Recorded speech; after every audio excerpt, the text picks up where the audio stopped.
If I could go back in time and give myself one piece of advice, it'd probably be don't get an undercut in 2013 because you'll decide you want to grow it out and it will take you ages and it doesn't look good growing out an undercut. But really, if I could go back over 10 years ago to when I was just getting started with watercolor painting and I had no idea what I was doing or where to even start or what to learn first, I tell myself keep it simple. Just focus on a few techniques at first to get yourself started and everything else will come from there. There are so many tutorials and videos and books out there about watercolor painting, and it can be really overwhelming when you're just getting started and you don't know which tutorial to watch first, if you should watch all of them, any of them, none of them, and you might not even know what supplies you need yet. It can be overwhelming, which might even mean that you don't start, but you might give it a crack and it will feel too hard and you won't want to keep going. And I'm guilty of putting a lot of that content out there myself. So anyway, recently I sat down and I thought really hard about what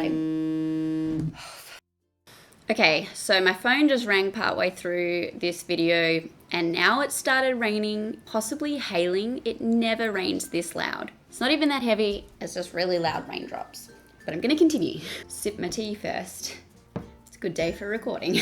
Okay, so I recently sat down and I thought really hard about what I would have liked when I got started with watercolor. And I guess what I wish I knew so that I knew what to focus my energy and time on with learning, so I didn't spend heaps of time learning random stuff that I didn't really need to know and wouldn't work unless I knew these other more basic things first. So I made a course about it, full of bite-sized videos that only have what you need to know and nothing extra so you don't get overwhelmed and want to give up before you even get started. And honestly, you could learn this stuff for free through watching free YouTube tutorials, including my own, and reading books, borrowing books from the library, whatever you want to do, and kind of piecing it together for yourself, which is what I did. But if you want to save yourself the time, the energy, and a lot of the error that comes with trial and error, I put all of these learnings together in a course so that you can get started and experience some success straight away. It's normally $112 or $1 if you're a Bluey fan, but I have a discount code you can use to get $100 off, which is amazing. If you're interested in getting confident with watercolor really quickly without the overwhelm of working out what to learn, where to find it, and how to do it, the course is ready to go. The link is in the video description, and you can learn from my 10 years of working it out as I go.